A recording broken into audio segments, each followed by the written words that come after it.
on Israel on October, according to Israel.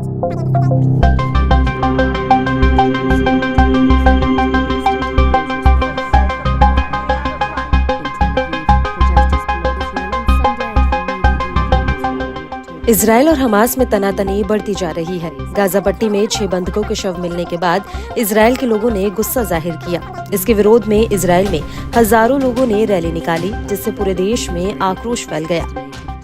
तेल अवीव में रविवार शाम लाखों लोग प्रदर्शन के लिए जुटे थे।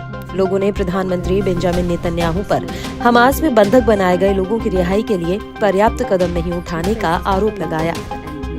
इजरायली सेना ने कहा कि दक्षिणी गाजा के राफा में शनिवार को उन्हें 6 शव मिले। इनमें एक अमेरिकी नागरिक भी शामिल था। टाइम्स ऑफ इजराइल की रिपोर्ट के अनुसार विरोध प्रदर्शन में 3 लाख से ज्यादा लोग शामिल हुए थे। लोगों ने 6 शवों के प्रतीक के तौर पर 6 ताबूत रखे थे। हजारों लोगों ने प्रधानमंत्री नेतन्याहू के घर के बाहर भी हंगामा किया।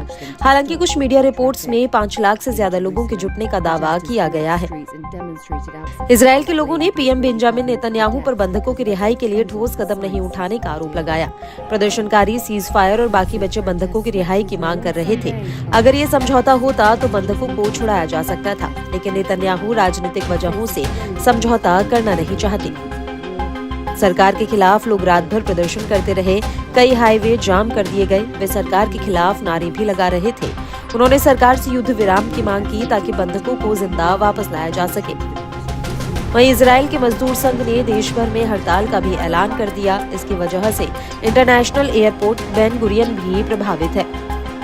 वहीं 6 बंधकों के शव मिलने के बाद इजरायल के रक्षा मंत्री योव गैलेंट अपनी ही सरकार से नाराज हैं। उन्होंने कहा कि सरकार बंधकों को मुक्त कराने के बजाय सीमा पर कब्जा करने को प्राथमिकता दे रही है। उन्होंने कहा, अगर ऐसा ही चलता रहा तो बाकी बंधकों को कभी आजाद नहीं करा पाएंगे।